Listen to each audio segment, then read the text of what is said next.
باسم الآب والابن والروح القدس الإله الواحد الرحمن الرحيم. Viva Cristo Rey, la Santísima Virgen de Guadalupe. Frères et sœurs, bienvenue dans notre couvent de Jette de la communauté Saint-Jean.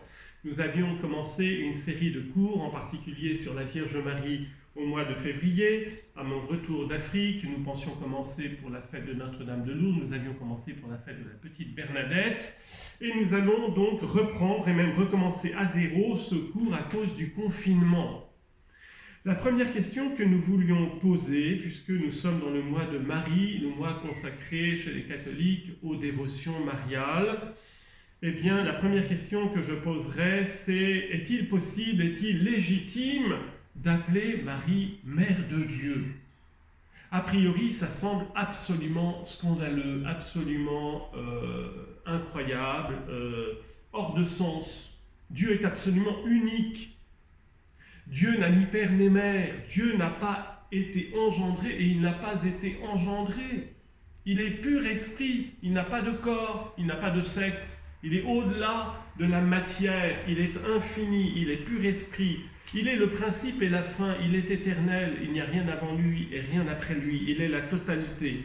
Donc bien évidemment que nous ne pouvons pas affirmer que Dieu dans sa nature, dans son être, puisse avoir une origine quelconque, avoir un père ou une mère. Ce serait contradictoire avec le fait qu'il est l'absolu, qu'il est le principe absolu, c'est-à-dire qu'il n'y a rien au-delà de lui. C'est la première chose qu'il faut affirmer et se redire sans cesse. Et j'aime bien quand des catholiques confient de dévotion me disent après 40, 60, 70 ans de dévotion mariale, mon père, je suis toujours gêné avec cette idée d'appeler Marie Mère de Dieu. Et c'est bien normal qu'il soit gêné, c'est le bon sens naturel de Dieu. Dieu n'a ni père ni mère. Ceci étant, les voies de Dieu ne sont pas les nôtres. Dieu dépasse infiniment notre capacité de compréhension. Il dit dans le prophète Isaïe: « Mes pensées ne sont pas vos pensées, mes chemins ne sont pas vos chemins. Aussi haut, aussi éloigné et aussi haut le ciel de la terre que mes pensées sont de vos pensées. » Alors nous accueillons humblement la révélation de Dieu qui est là pour nous éclairer, pour nous conduire à la vérité, pour nous enseigner comme des petits-enfants. Et les petits-enfants, eh bien, on les éduque progressivement. On commence par les vérités élémentaires. La vérité élémentaire de l'enseignement prophétique, c'est l'absolu de la transcendance, de l'unicité de Dieu. Adonai Echad, Allah Ahwahad. Dieu est unique. C'est au centre du credo d'Israël, du peuple juif. Shema Israël, Adonai Eloheinu, Adonai Echad. Ahavta Adonai Elohecha bechol nafshecha, ou bechol libbecha, ou bechol meodecha. Écoute Israël, le Seigneur notre Dieu est l'unique. Tu aimeras le Seigneur ton Dieu de tout ton cœur, de toute ton âme, de tout ton être, de toutes tes pensées, de tous tes moyens. Ce grand mystère de la transcendance de Dieu, de ce Dieu infini, d'amour, de tendresse, de lumière, de vérité, de sagesse, de justice, devant lequel nous nous prosternons, dans le sein duquel, entre les mains duquel nous voulons nous abandonner, parce que c'est la seule vérité. C'est la vocation de l'homme de reconnaître qu'il a un créateur et un sauveur. Dans notre monde physique, seul l'homme peut avoir la conscience et l'intelligence de reconnaître Dieu. Parce que si la terre et le ciel, c'est l'univers entier, toute la création chante la gloire de Dieu, comme dit le psalmiste, il la chante inconsciemment. Le chant des oiseaux, la beauté. À quoi sert la beauté du chant des oiseaux? C'est quand même extraordinaire. Cette variété extraordinaire dans la création, elle publie la gloire de Dieu. Nous avons des traces, des vestiges, des signes de la sagesse de Dieu, de sa beauté à travers toute la création. De la beauté de l'oiseau jusqu'à la beauté du ciel étoilé, jusqu'à la beauté d'un soleil couchant sur la mer. En toute chose se déploie et se manifeste la gloire, la splendeur de notre Créateur. Et en même temps, nous savons bien que la splendeur de Dieu, elle dépasse infiniment ce monde créé. Vous pourriez ajouter et cumuler toutes les perfections et les beautés de la création avec ces milliards de galaxies. Vous n'atteindriez pas un point infinitésimal, une fraction infinitésimale de l'infinité de la splendeur de Dieu. Donc, vérité première essentielle, Dieu est unique, il nous a créés gratuitement à partir de rien. Notre vie véritable, c'est de reconnaître sa sainteté, sa sagesse, son amour, sa lumière, de nous mettre à son écoute, à son école, de nous laisser guider et conduire par lui à travers sa parole. Pendant 2000 ans, Dieu a envoyé ses prophètes à Israël, depuis Abraham jusqu'à Jean-Baptiste, le dernier des prophètes. Pendant 2000 ans, Dieu a choisi un peuple. Et Israël s'interroge dans la parole de Dieu, mais pourquoi nous avoir choisi, nous? Pourquoi Dieu n'a pas choisi les Chinois, les Indiens, les Grecs, les Romains, des civilisations prestigieuses, des empires gigantesques? Dieu est allé choisir l'antithèse de la puissance, de la culture humaine, ce qu'il y avait de plus humble, de plus arriéré au niveau social, économique et on pourrait dire même culturel. Abraham, le nomade, avec ses dromadaires, ses moutons dans le désert, c'est vraiment pas la gloire de la civilisation, des palais et des temples chinois, indiens et tout ce que vous voudrez. Dieu a choisi ce qu'il y a de plus humble. Et Dieu dit à Israël, il répond à la question, si je vous ai choisi, c'est que vous êtes le peuple le moins nombreux de la terre, le plus humble, le plus chétif.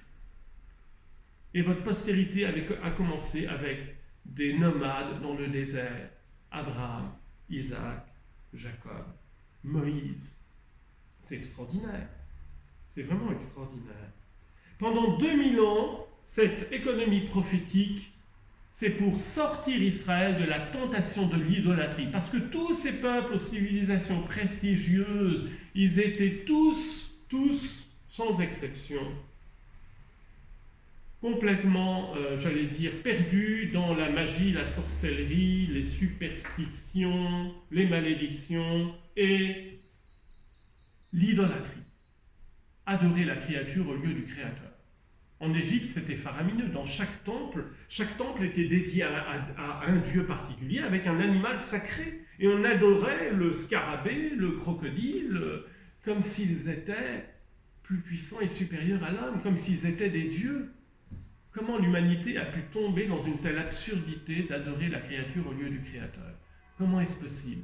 Je crois que Dieu a voulu confondre l'orgueil démesuré de l'homme. Dieu a choisi les prophètes pour les ramener à l'essentiel. Je suis le Dieu d'Abraham, d'Isaac et de Jacob. Un Dieu qui s'est fait proche de l'homme, un Dieu d'alliance, un Dieu personnel. Un Dieu qui se manifeste dans sa transcendance. Je suis qui je suis. Ehyeh Asher Ehyeh, a dit en hébreu Dieu à Moïse. Et cette révélation de la transcendance absolue, autosuffisante de l'être divin, a été si bien transcrite par saint Jérôme dans la Vulgate. Ego sum qui sum. Je suis qui je suis. La Septante a transcrit Ego eimi rho homme. Je suis l'étang. Parce que la Bible grecque, la Septante, a été écrite dans la langue et pour la culture grecque et pour faire un pont entre cette quête de sagesse, parce que malgré ce paganisme, dans toutes les civilisations, il y avait une quête de sagesse. Et la quête de sagesse dans l'humanité, elle est extraordinaire.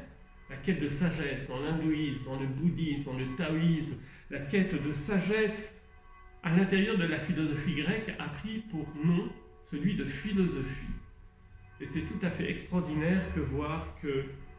Alors, je ferai une série spéciale sur cette question de la recherche de Dieu dans la sagesse grecque. Revenons à nos moutons, à savoir la question de la Vierge Marie. Peut-on parler de mère de Dieu? Parce que dans toutes ces religions païennes, à l'origine, il y avait le culte de la fécondité, le culte de la terre-mère. Les archéologues, les préhistoriens le savent bien. Les signes les plus anciens de la vie religieuse de l'humanité, ce sont ces statuettes de la fécondité. Parce que l'homme est fasciné par le mystère de la vie, de la maternité et de la fécondité. Bien sûr, il y avait aussi l'idolâtrie de la sexualité masculine. Tout ça est considéré par les prophètes comme une abomination. L'homme projette sur Dieu ce qu'il y a de de plus indigne d'être projeté, parce que ce qu'il y a en nous de plus instinctif, de plus animal, parce que c'est aussi là que se trouve notre fécondité première, la fécondité du corps. Mais Dieu est esprit, il dépasse infiniment cela. Donc l'enseignement des prophètes, c'est pour nous ramener à l'absolu de la transcendance de Dieu, mais aussi d'un Dieu qui est infiniment proche de nous et qui recherche avec l'humanité une alliance personnelle. Je suis le Dieu d'Abraham, d'Isaac et de Jacob. Un Dieu de miséricorde. Mais j'ai entendu la plainte, les souffrances, le cri, la supplication de mon peuple esclave en Égypte, dit Dieu à Moïse, j'ai résolu de venir à son secours. Notre Dieu est un Dieu de miséricorde. C'est-à-dire que le chemin le plus direct entre Dieu et nous, c'est l'expérience de notre souffrance, de notre misère, de notre désarroi, l'aveu de notre impuissance. Parce que là, notre orgueil, il est décapité. Notre ego est détrôné. Il se trouve projeté par terre. Et c'est en découvrant que nous sommes impuissants par nous-mêmes, que nous sommes nuls, que nous sommes perdus, que nous pouvons crier vers Dieu. Que notre cœur revient à la vérité première. Nous sommes des créatures créées de rien, de la poussière du sol. Notre vie est si brève sur la terre.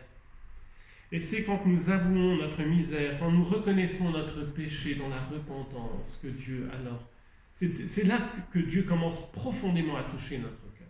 Nous lisons dans la parole de Dieu, et ils eurent le cœur transpercé. Première prédication de Saint Pierre à la Pentecôte au peuple juif, qui, 7 semaines auparavant, avait demandé la mort de Jésus, qu'il soit crucifié.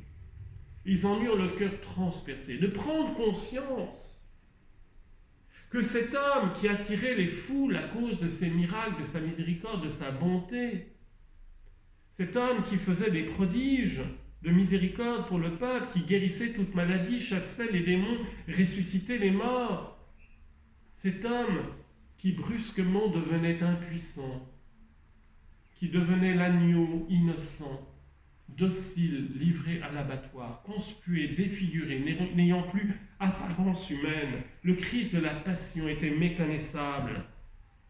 Alors, manipulé par les autorités juives jalouses de Jésus, par le démon bien sûr, le mystère d'iniquité a semblé prévaloir. Le peuple juif a demandé que Pilate le fasse crucifier. Et les apôtres même qui avaient cru en lui ont été tellement choqués par cette mort de Jésus, par cette passion de Jésus, qu'ils pensaient que tout s'était effondré, qu'il n'y avait plus rien. Et voilà que Jésus était ressuscité, manifestant, prouvant sa divinité par sa résurrection. Je suis la vérité, le chemin et la vie. Il n'y en a pas d'autre. Nul ne vient au Père que par moi. Amen.